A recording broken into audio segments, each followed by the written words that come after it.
अभी मैं दौड़कर अंदर आया, बारिश हो रही है बाहर बहुत और बिजली भी कड़क रही थी, तो मैं अभी मेरी सांस फूल रही है। तो मैं यहाँ आज आपको खर्चा दिखाऊंगा कि नेपाल के लिए आपको कितना खर्चा आता है। टोटल हम सब खर्चा निकाल के बताएंगे, क्योंकि बहुत से लोगों का सपना होता है कि नेपाल घूम कर आए और देखे कि क्या क्या है क्या नहीं है। तो मैं इसमें बताना चाहता हूँ कि आपको कि नेपाल का टोटल जो खर्चा है वो मैंने इस डायरी में लिख रखा है। तो यहाँ पर मैंने सब कुछ लिख रखा है। पहला जो मेरा घर से मुंबई तक का ट्रैवलिंग था वो 400 रुपये पड़ा मुझे। ध्यान से अगर आपके पास पेन है तो लिख लीजिए, क्योंकि वो उतना ही रहता है।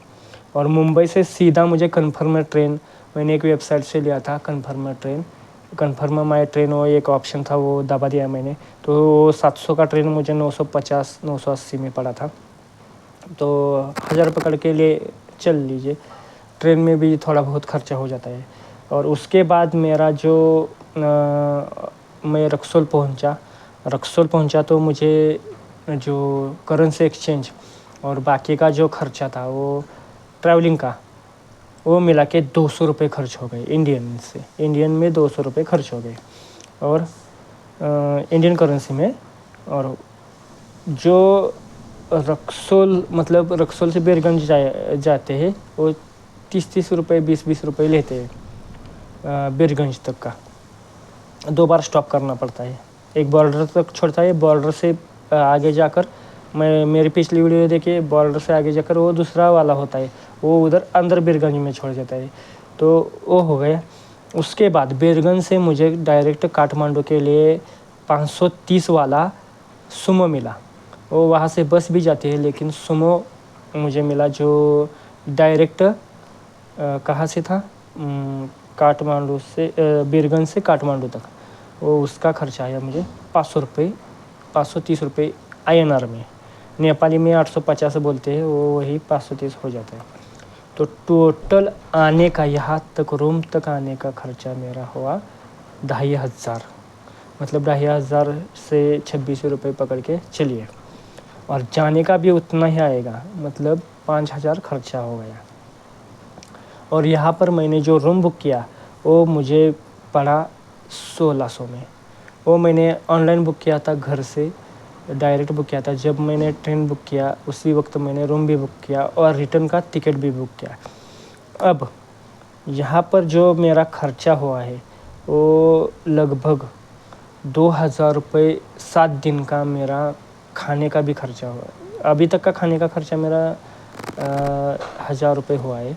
मेरा एक दिन ट्रेन लेट था, क्योंकि 12 घंटे, कितना भी विशेष स्पेशल क्या कुछ भी लिख दीजिए, विशेष वगैरह कुछ नहीं होता है। ट्रेन कम से कम 5 घंटा तो लेट आएगा ही, इतना लंबा सफ़र है तो आएगा। तो 12 घंटे मेरा ट्रेन लेट हुआ ही है। और उस वजह से मेरा एक दिन का रूम का और एक दिन का ट्रैवलिंग का यहाँ पर हुआ ही नहीं। मैं गया ही नहीं ट्रैवलिंग के लिए, उस दिन सोया मैं। तो वहाँ से ये भी आपको याद रखना है कि वहाँ से आपको जो भी कुछ करना है वहाँ से ही बुकिंग करना है। इंडिया से जिस जगह से आप है कहीं से भी आपको बुकिंग करना है, और उधर से बुकिंग करके आप यहाँ आ सकते हैं। और यहाँ पर अच्छा खासा होटल बुक कीजिए, पास में ही रहना चाहिए, ज़्यादा दूर नहीं रहना चाहिए। तो वो भी मैंने इस हिसाब से लिखा है कि 200 रुपये वो जो मैं पिछला बाइक शेयर किया था, मतलब बाइक से गया था, तो वो 200 रुपये मुझसे लिया था पशुपतिनाथ मंदिर का, तो वो भी उसमें मैंने इंक्लूड कर दिया है। और पानी तो मैं लगभग 500 रुपये का पी जाऊँगा। यहाँ हूँ तो पानी बॉटल ही लेना, क्योंकि सर्दी ज़ुकाम का ख़तरा रहता है, पानी अच्छा ही लेना।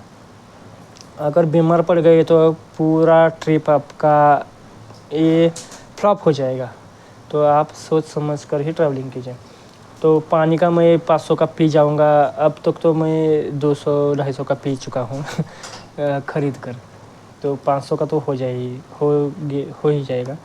ठीक है, तो अभी तक का टोटल खर्चा ये 8000 और ये 6000, मतलब 14000 8,000 खर्चा आया है।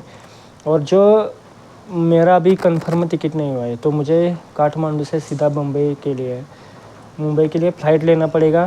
फ़्लाइट का भी 6 साढ़े 6 7 हज़ार भी रहता है।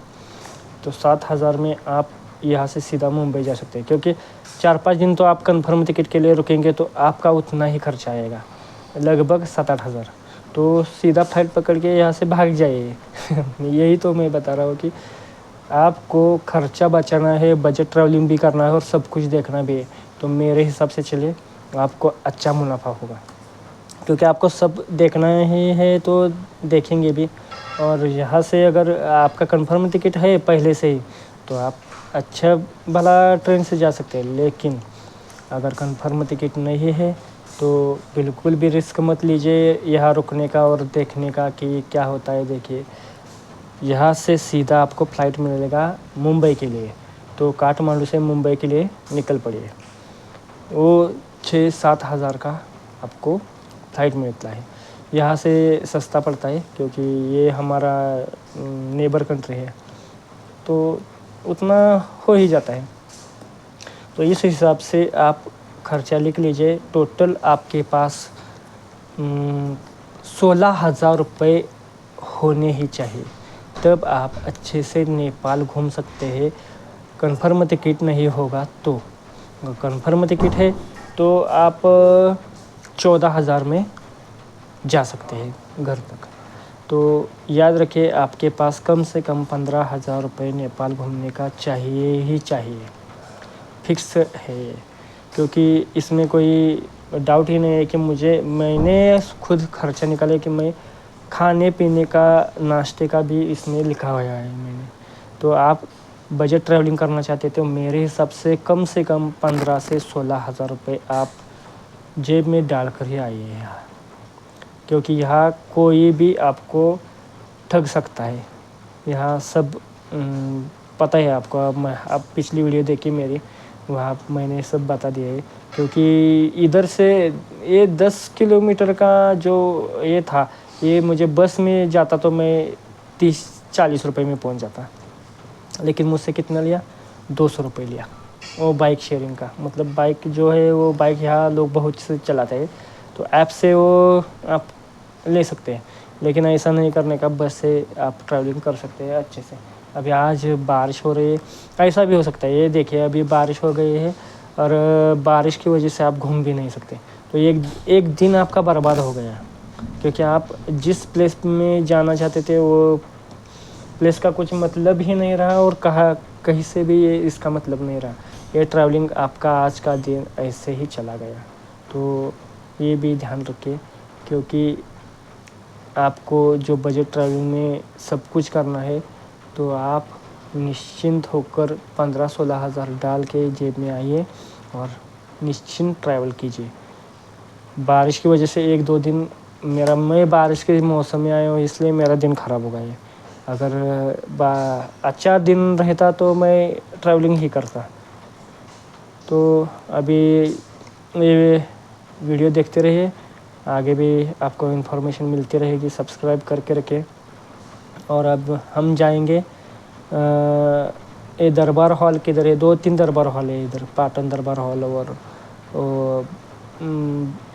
भक्त स्वरूपा, वो भी कुछ है, बुद्ध स्तूपा देखना बाकी है हमारा। और ये काठमांडू दरबार हॉल, ये यहाँ के बॉलीवुड के फिल्म का वो उधर शूटिंग होता है, वो भी दिखाएंगे। तो देखते रहिए, बने रहे चैनल पर, सब्सक्राइब करके रखिए। और यहाँ तक देखने के लिए धन्यवाद। आपका दिन शुभ हो। चलिए, थैंक यू।